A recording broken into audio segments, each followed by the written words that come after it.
I think you have able to share. Are you Hi, able to say some things? can you hear me and can you see my Yes, screen? I listen you very well, and I see your screen also. And then the floor is yours to start by presenting yourself first, and then continue with technical stuff. Okay. So, hi, I'm Ozan Chatal. I'm a PhD student at Ghent University, and I am part of ID Lab, which collaborates with IMEC. I'm going to present our paper called Bio-Inspired Monocular Drone SLAM. So, obviously, I'm going to talk a bit about SLAM and a bit about drones as well. Um, but the SLAM approach might not be the typical type of SLAM you're used to seeing. So I'll start with introducing the problem setting we're working in right now. So at ID Lab, we have this lab setup where we try to mimic a small scale warehouse. So we have 4 aisles separated by 3 racks filled with old laboratory stuff and old computers.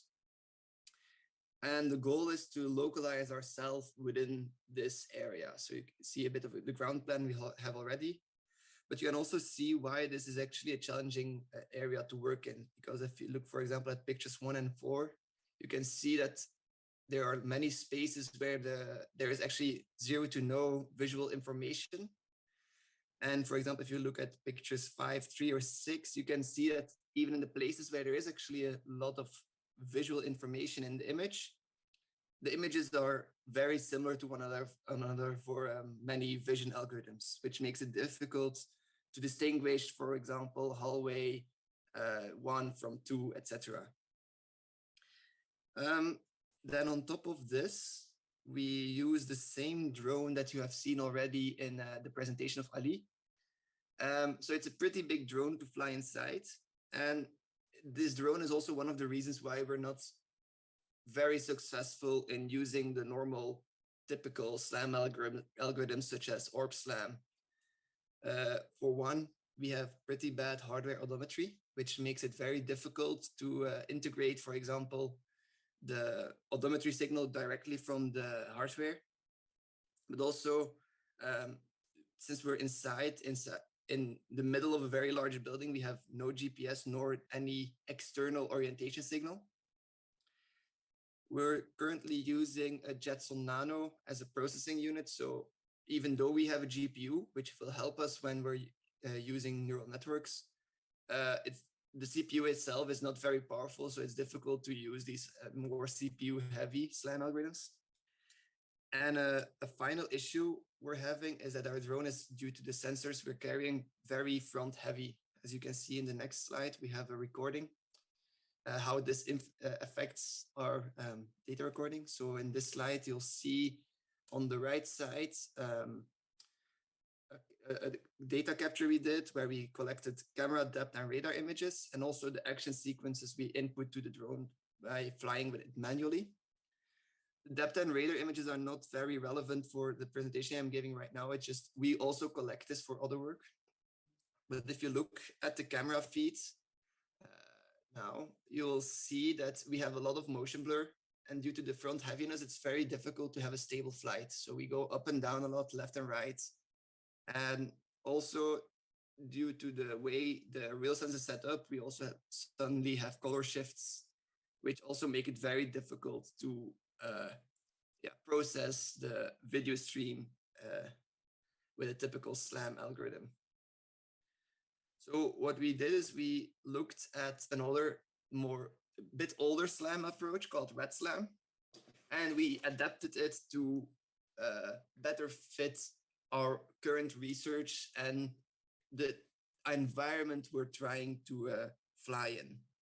So RedSLAM is a topological SLAM algorithm, and with a topological SLAM algorithm, we mean that it does contain position information, but the information is not strictly metrical. So you cannot always interpret subsequent stored locations as being X meters apart from each other. So if you look a bit closer into RedSLAM, we'll see that it consists of 3 major parts: an experience map, a view cell array, and a pose encoder. So starting with the experience map, this is the top level, the high level map we're building of the environment. And so it consists of graphs that are interconnected, where a connection between a graph, for example, between nodes, for example, between node A and B, means that experience B came after experience A. And such an experience then is a combination of a pose and a view. I'll go into detail about the views a bit later, but for now it's sufficient to know that in our case, views are a low-level embedding of a sequence of observations and actions. And then if we look at the final component I haven't really mentioned in detail yet is the poses. So as I mentioned before, our odometry is not very reliable. So what we do instead is we build a continuous attractor network of the poses. And a continuous attractor network can be seen as some sort of finite data structure that consists of grid cells. And the structure is finite in the sense that if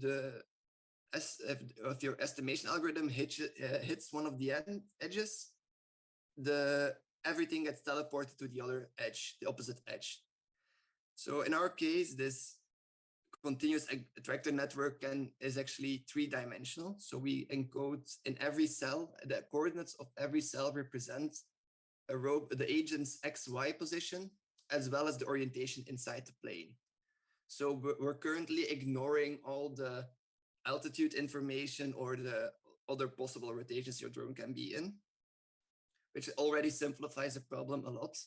And in our use case, where we have just this find out where we are inside the aisles, it doesn't really matter that we know how high we are.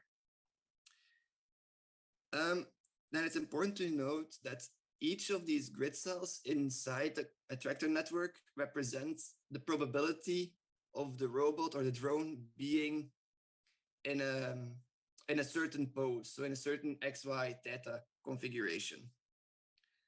And what happens is we always have a cluster of packets active at any time with the cell which has the highest activity currently being seen as the most likely or the most probable location or orientation of the robot. And then we can use the action vectors that we recorded to use a very simple motion model that will try to shift this activity in the cell according to the action we've just taken. Of course, this is very subjective to drift. So what also happens is we can use the current observation of the robot or the drone. We can use that to look in the experience map, look at the most closely matching view that is already stored, and then use the position information that's stored there to inject extra activity into the continuous attractor network. And this then in turn will make sure that you will have this push-pull interaction where you have on one hand your current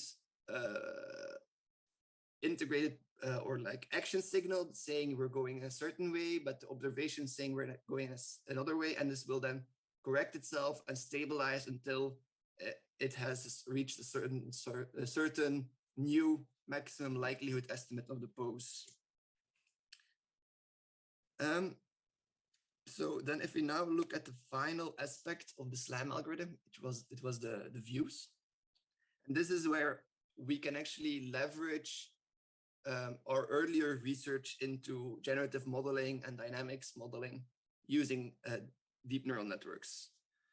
So what we did is, for example, here you can see how different observations from the environment interact with each other in a graphical probabilistic model. So on the one hand, we have the A's, which are the actions we've recorded, and these can be used together with earlier state estimates, with these states being these low dimensional view encodings that I've mentioned earlier. So we can use these actions and the previous states to infer new states, and these new states should then allow us to infer the current corresponding observation. So we have this generative dynamics model that encodes all these information. And this is then implemented as a neural network that we will train, as I will mention a bit later. But the nice thing is that given the entire SLAM framework that we're using, you can actually cast the entire process as well as a generative model. So we can use this, the experience map and the pose information, which are the P's and the L's on the figure now. Actually, we can incorporate this in our mental model of how everything works, and it makes it easier to reason about how everything is hangs together and how you can see it as actually one big optimization process that's going on inside the drone. So I've already mentioned a couple of times, we're using neural networks to train this dynamics part. So where then comes the bio-inspired stuff from? So the bio-inspired stuff comes from one hand from the RedSLAM and the post-scan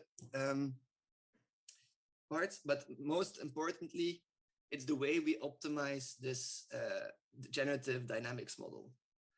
So we optimize it using the free energy principle. And the free energy principle is this theory from computational neuroscience that postulates that every intelligent organism is actually continuously trying to minimize its variation of free energy, which actually just means that organisms, humans, or drones by extent, will always try to minimize the surprise they encounter in the environment.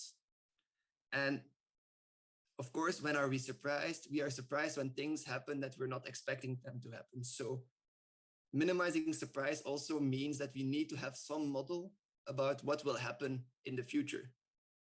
And that's exactly what our model is doing. So we have this model that tries to tries to predict dynamics so that in order that we can predict the future. And this also means that in a more abstract sense, our drone has an internal model Q that will try to match the dynamics of the real world P. For those looking at the math, will already recognize the next part of the equation that we're using as an objective. It's actually just the evidence lower bound typically used in other generative modeling approaches. So we will have this model trying to create accurate estimates of observations while still being as simple as possible in the dynamics part. Now, if we look at this, how this works in neural networks terms, so we have a sort of adapted variational autoencoder architecture. It's adapted in two ways. First of all, instead of having a fixed prior distribution which acts as some sort of regularizer, we now have a prior distribution that's also generated by a neural network, the prior network. Another adaptation is that it's actually all recurrent. So as you can see, the prior and the posterior, so the posterior being our encoder, always takes the previous state estimates from our model together with the current actions where the drone is taking. And then for the prior, it just directly encodes this into an updated probability distribution. While for the posterior, we also need to encode the observation into some lower dimensional space. And then we can use that as well to get a corrected estimate of the state distribution. And then if we optimize this using the elbow, we see that since we're trying to match prior and posterior distributions, we're actually enforcing our prior model to capture the dynamics, because now it needs to predict the observations that will happen in the future just based on states and actions. So the only way to get this to a minimal value is to actually learn the dynamics of the observations. And finally, for the accuracy part, we also then sample from these distributions and decode them back into a reconstructed image, which we then can try to match with the inputs. Now, if we look at the results of this approach, here you can see how the entire SLAM framework fits together and if it works in tandem.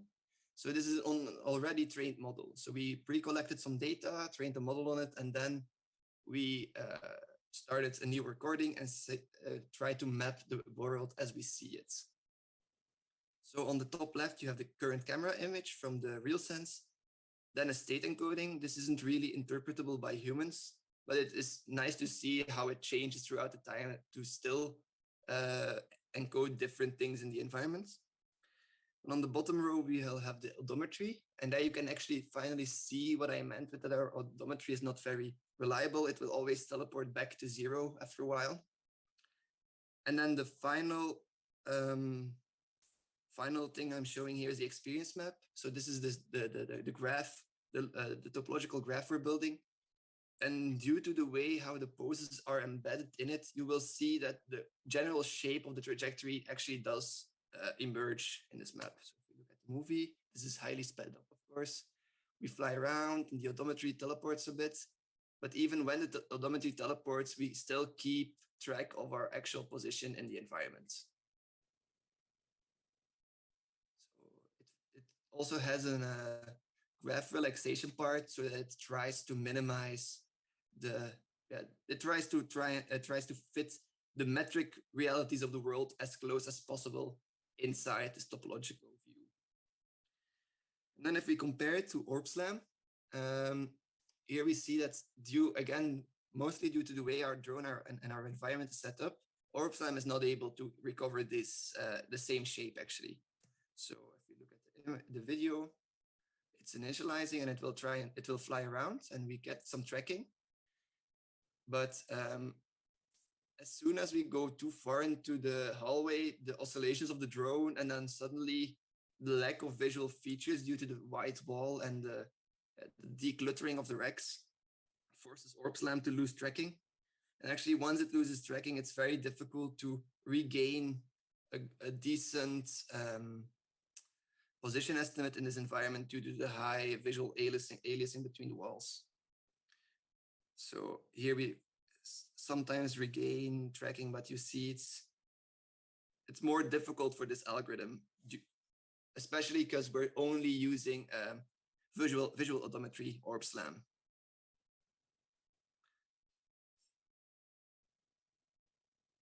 And that wraps it up a bit. It's very much still a work in progress. So we are currently investigating the localization aspects of this approach for drones. We already have some simple form of navigation as well implemented for a mobile robot on the floor. But for drones, of course, there's a lot of more work to do. And there is still we're also investigating how to integrate the depth and the radar images to improve our results. I'm very eager to answer any possible questions.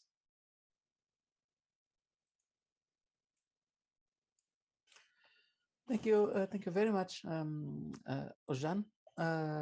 Is there any question from the attendees? Please use the question response feature.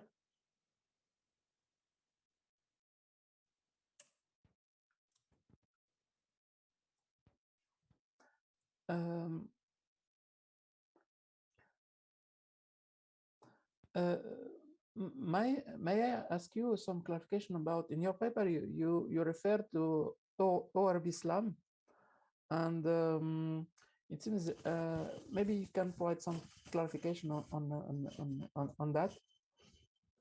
Why you are referring it? What? I'm sorry, I didn't understand the question. It is in the review. I read that the two reviewers have highlighted a point concerning RedSLAM's comparison, and RedSLAM map is only metric. It's not clear, in fact, what I understand from the reviewer. Why you? Wait, I'll have to look up the reviews myself. Okay. I think the reviewers had a fair point about our performance comparison. Yeah. We talked about the timing aspects of both systems, and indeed both our approach and RedSLAM should have made a better analysis of the timing characteristics. So I think that's some feedback we'll take in our future experiments, because I cannot wait, I'm looking for the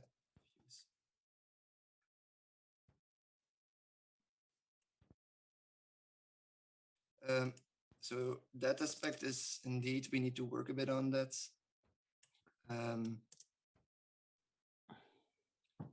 And I think the most important aspect why we compare against RedSLAM is because RedSLAM is currently still considered the state of the art in visual SLAM. Mm. And since we're on this very space limited device,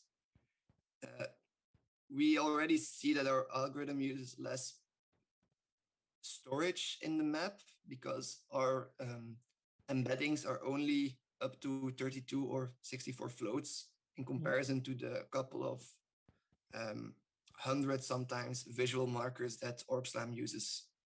Okay, then your comparison with RedSLAM is mostly concerning the resource usage as embedded software.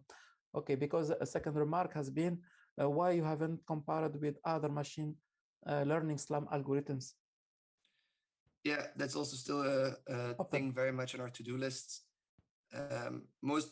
The biggest issue we have with other neural network-based SLAM algorithms that they often encompass an RL component, which is also not very well suited to our hardware. Okay, maybe we will see a new version of your paper in the future in other conferences. Hopefully. I will share with you other opportunity at DSD that are similar to drone SEO in from electronic and software perspectives. It's not only for drones, but maybe at this stage, at that time, you will have more result and extend your paper with other skills. Thank you very much, Özkan. Still with us, we will shift to another topic now, which is not at all related to neural network and etc. I don't know if our colleagues Tahina is here. Tahina, you will talk us about blockchains.